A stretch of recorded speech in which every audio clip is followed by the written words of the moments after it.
So the molar concentration of H plus and OH minus ion divided by the molar concentration of water. 298 Kelvin, and only at 298 Kelvin, the ionic product of water, that is Kw, will be equal to 10 to the power minus 14. So when the value of Ka is more, what happens? The strength of the acid also increases. So it is directly proportional, which is a very important equation. Ka into Kb will be equal to the ionic product of water.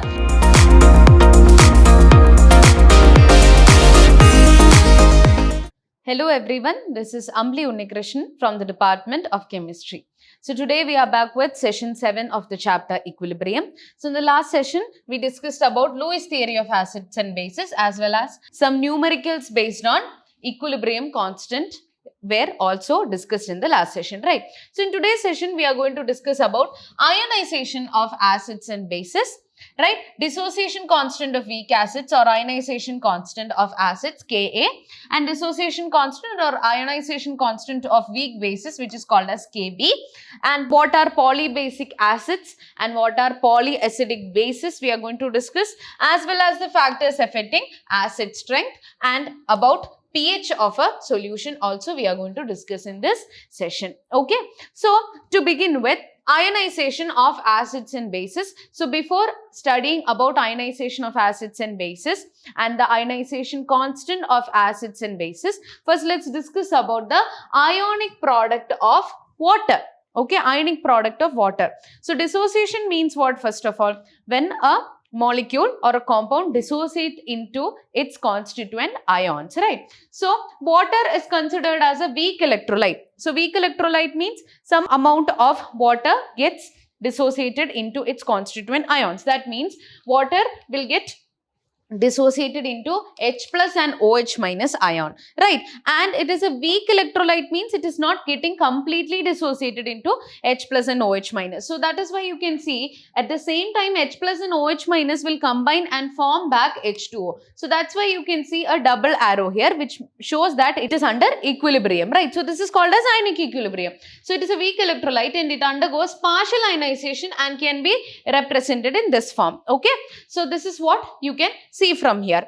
So now we are going to apply law of mass action, which we have already studied. So applying law of mass action, K will be equal to what it is, molar concentration of the products divided by molar concentration of the reactants raised to the power which is equal to their stoichiometric coefficient. So what are the products here? H plus and OH minus, right? So the molar concentration of H plus and OH minus ion divided by the molar concentration of water, right? Now we are going to take this concentration term to the other side of the equation. So it becomes a multiplication there, right? It was in the denominator here. If you take to the other side, it will come in the numerator. So K into molar concentration of water will be equal to molar concentration of H plus into OH minus. So this term K into molar concentration of water is called as the ionic product of water. That is Kw, which is called as ionic product of water, which is equal to the product of molar concentration of H plus and OH minus ion. So this is called as the ionic product of water, which is equal to the product of molar concentration of H plus and OH minus ion. So it states that ionic product of water is the product of molar concentration of hydrogen ion and hydroxyl ion in water or in any aqueous solution. So I hope what is ionic product of water is clear for you. And at 298 Kelvin, this is very important, at 298 Kelvin and only at 298 Kelvin, the ionic product of water, that is Kw, will be equal to 10 to the power minus 14. Also, we can also write it as, see, Kw is what? H plus into OH minus, molar concentration of that. So molar concentration of H plus into OH minus will be equal to 10 to the power minus 14 at 298 Kelvin. So in either of these way, we can represent. Okay. So I hope ionic product of water is clear for you. Now moving on to the next one, that is ionization of acids and bases. Now from this equation itself, Kw is equal to H plus into OH minus ion, molar concentration of H plus and OH minus ion. In acidic solution, what happens? Acidic solution means, of course, the concentration of H plus ions will be more, right? So in acidic solution, molar concentration of H plus ion will be more than OH minus ion. And in basic solution, molar concentration of OH minus ions will be greater than H plus. So what will happen in neutral solutions? The molar concentration of both will be equal, right? H plus ions and OH minus ions will be equal, which is equal to 10 to the power minus 7. Okay, so in a neutral solution, the concentration will be 10 to the power minus 7. Molar concentration of H plus and OH minus will be equal, which is equal to 10 to the power minus 7.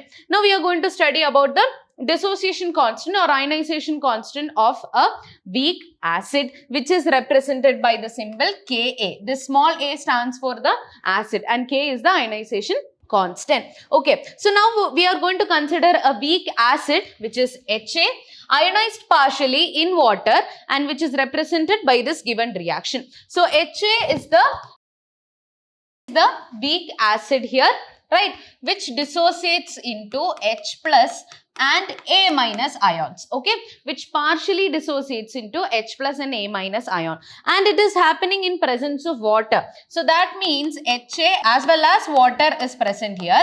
So what happens? This water will take up this H plus ion and form H3O plus and A minus, right, which is shown in this equation. So Ha, which is the weak acid, in presence of water forms H3O plus ion and A minus anion. So I hope it is clear. So again we are going to apply law of mass action here. So K will be equal to H3O plus, molar concentration of the products, right, H3O plus and A minus divided by molar concentration of the weak acid and water, which is shown here. Now again we are going to take this term, that is molar concentration of water, to the other side. So we will get K into molar concentration of water, okay, which is equal to H3O plus into A minus divided by Ha. Okay, now K into molar concentration of water is called as the ionization constant or dissociation constant of weak acid, which is Ka. So what is Ka? It is equal to product of the molar concentration of H3O plus and A minus divided by the molar concentration of the weak acid. So I hope it is clear. So this is the equation for Ka of a weak acid, right? So Ka is defined as the ratio. It is the ratio of product of molar concentration of dissociated ions to the molar concentration of undissociated acid molecules at given temperature. So what does that mean? H3O plus and A minus are the dissociated ions, right? And from where it has dissociated? Ha, which is the undissociated acid, undissociated weak acid. So we can also define as the ratio of the concentration or molar concentration of the dissociated ions to the molar concentration of the undissociated acid. So these things are dissociated, right? And this is the one which is undissociated. So it is a ratio of product of molar concentration of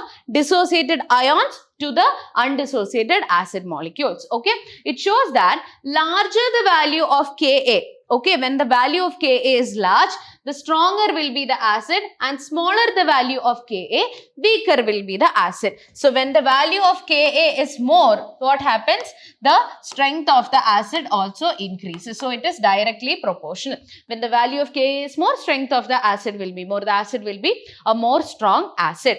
Right. Now moving on to dissociation constant or ionization constant for a weak base. Okay, for a base we are going to consider now. So BOH, let it be the base, and in presence of water it forms B plus and OH minus ions. So these are the dissociated ions and this is the undissociated what? Weak base, right? Now again we are going to apply the law of mass action. What we will get? K will be equal to molar concentration of these two, B plus into OH minus divided by molar concentration of BOH, which is the weak base, into water. Again we are going to take the water to the other side, so you will get K into molar concentration of water will be equal to whatever is left here, B plus OH minus and BOH. Now what is K into molar concentration of water? It will be Kb, right? That is dissociation constant or ionization constant of a weak base, Kb. So it will be molar concentration of B plus into OH minus divided by BOH. So in the same way how we have defined the ionization constant of acid, the same way we can define it here also. It is the ratio of, yes, how we have defined in the case of dissociation constant of a weak acid, the same way we can define the ionization constant of a weak base as well. So Kb is defined as the ratio of product of molar concentration of dissociated ions to the molar concentration of undissociated base molecules at given temperature. Right, this is the dissociated ions. So it is the ratio of the product of molar concentration of the dissociated ions to the ratio of molar concentration of the undissociated weak base. So I hope it is clear. Now it shows that again in the same way, larger the value of Kb, stronger will be the base, and smaller the value of Kb, weaker will be the base. So I hope it is clear. Again in the same way, when the value of Kb is more, strength of base will be more, and when the value of Ka is more, strength of acid will be more. Okay. Now we are going to see the relationship between Ka and Kb, that is ionization constant for a weak base and weak acid, that is, which is a very important equation. Ka into Kb will be equal to the ionic product of water. Ka into Kb will be equal to Kw, or else Ka into Kb is equal to Kw, which is equal to, we know already the value for Kw, which is 10 to the power minus 14 at 298 Kelvin. So at 298 Kelvin, Ka into Kb will be what? 10 to the power minus 14. Okay. So at 298 Kelvin only that value, that is Ka into Kb will be what? 10 to the power minus 14. So I hope it is clear. So this is Ka and Kb. Now moving on to the next concept, that is polybasic acids and polyacidic bases. So we have already studied in the previous session about basicity of acids and acidity of bases, right? So now in the same way we are going to see what is a polybasic acid and what is a polyacidic base. Okay, so from poly word itself you can say something is many or in many amounts is present there. So let's see, polybasic acids are acids which can donate more than one H plus ion. So polybasic acids, so acids means what? Which can donate H plus ions, right? So polybasic acids means which can donate more than one H plus ions. Then what will be polyacidic bases? Bases means which can donate OH minus ions, right? Are bases which can donate more than one OH minus ion. Okay, so these are few examples of polybasic acids. So let's consider the first one, H3PO4, which is orthophosphoric acid. So in this case you can say 1, 2 and 3 hydrogen atoms or 3 H plus ions can be donated. So we can call this as a tribasic acid. How many H plus ions can be donated? 1, 2 and 3. Now the next one is H3PO3, that is orthophosphorus acid, H3PO3. So now in this case this hydrogen atom is directly attached to the phosphorus. So this hydrogen atom is not ready to be replaced or it is not ready to be donated. So how many are there? This one hydrogen atom and this one hydrogen atom. So there are 2 H plus ions which can be donated. So this is a dibasic acid, 1 and 2. Okay. Now the next one is H3PO2, that is hypophosphorus acid. So in this case also these two hydrogen atoms are directly attached to the phosphorus. So this won't be able to be donated. So now only one hydrogen is present. So this is a monobasic acid. So I hope it is clear. So this is called as the polybasic acids. I hope it is clear. Now in polybasic acids, Ka1, Ka2 and Ka3 are the first ionization constant, second ionization constant and third ionization constant respectively. But Ka1 is greater than Ka2 is greater than Ka3 because it is more difficult to remove proton from a negative ion due to electrostatic force of attraction. So what does that mean? So from here itself we have discussed what happens. Yes, polybasic acid means it is ready to donate one H plus ion. So when it is donating one H plus ion, it becomes a negatively charged species, right? Yes. So for example, if you are taking HA, it is donating one H plus ion means it becomes HA minus, right? It is donating its proton. So what happens in that case? It becomes a negatively charged ion, and because of the electrostatic force of attraction, what happens? It becomes more difficult to remove another H plus ion from it. Hence, Ka1, if it's the first ionization constant means first H plus ion is removed. Ka2 means second H plus ion is removed, and Ka3 means third H plus ion is removed. So in that case, Ka1 will be the highest because it is difficult. As we keep on removing H plus ion, the negative charge increases, electrostatic force increases, hence it becomes more difficult to remove the H plus ion. So I hope this order is also clear for you. Hence what happens, if we are considering Ha will be strongest, then Ha minus, and then A minus. Okay, so as we keep on removing the hydrogen or H plus ions, it becomes more difficult to remove it. Okay, so I hope it is clear. Now moving on to the different factors affecting the strength of the acid. So the first one is bond strength or size. So as the size of the elements increases down a group, bond strength decreases, so acid strength increases. So we can also talk it in terms of bond length as well. So if we are considering in this case itself HF, HCl, HBr and HI, right? So that is fluorine, chlorine, bromine, iodine. So as we move down the group, what happens to the size of these atoms? It will become bigger and bigger, right? So if I am drawing H and F, let this be H and let this be F, this will be the bond length. Okay, and as we move down the group, what happens if I am considering for H and I will be big one, right? As we move down the group, the size of the atom increases. So what happens? Of course, the bond length increases. As the size of the atom increases, the bond length also increases. So what happens when the bond length increases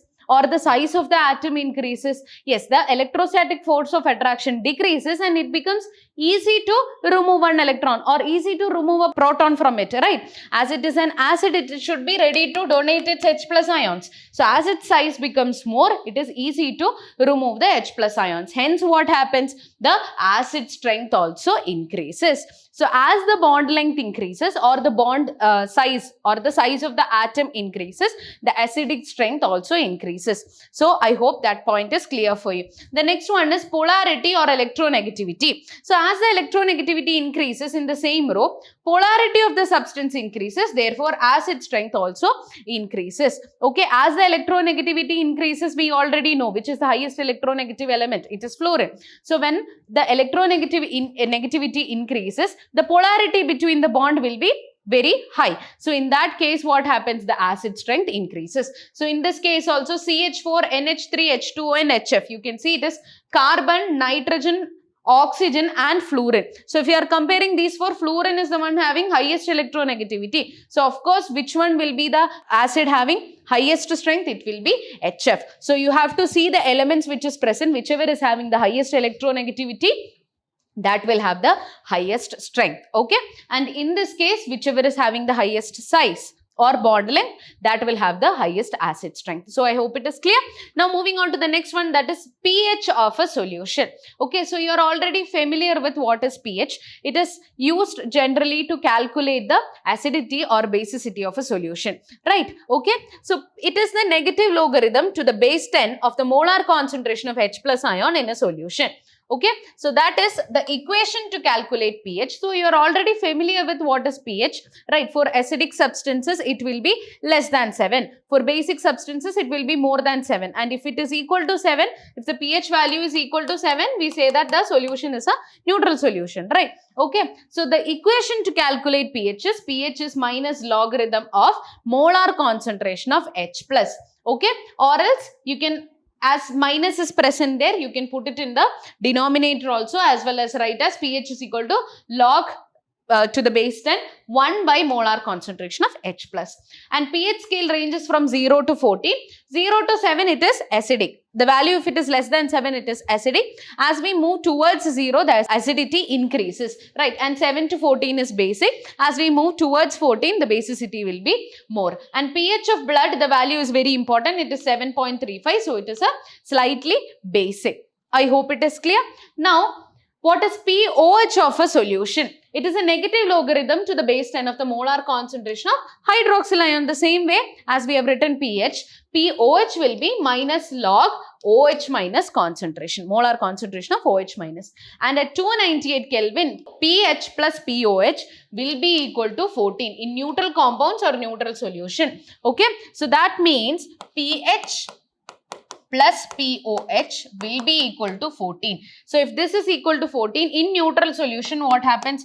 pH will be equal to POH will be equal to 7. The value will be 7, that is why 7 plus 7 will give you 14. Okay, so this point is also very important. At 298 Kelvin, POH plus pH will be equal to 14. Okay, so in the next session we are going to discuss how pH and POH will be equal to 14 and the further concepts regarding that. Okay, so I hope the concepts that we have covered in this session is clear for you. So that's all for today. Thank you.